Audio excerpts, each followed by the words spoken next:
Well, the pension, we have the AOV, so that is of course very important to make sure that this is also in a discussion on the income side,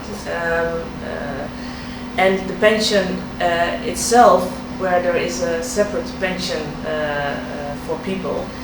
Yeah, this is also part of the discussion in pension funds. It's not that we tell the pension funds how high the pensions must be, because they have to see what their position is, their financial position, and what they can do for the people who already have a pension, but also for the people who are saving for their pension.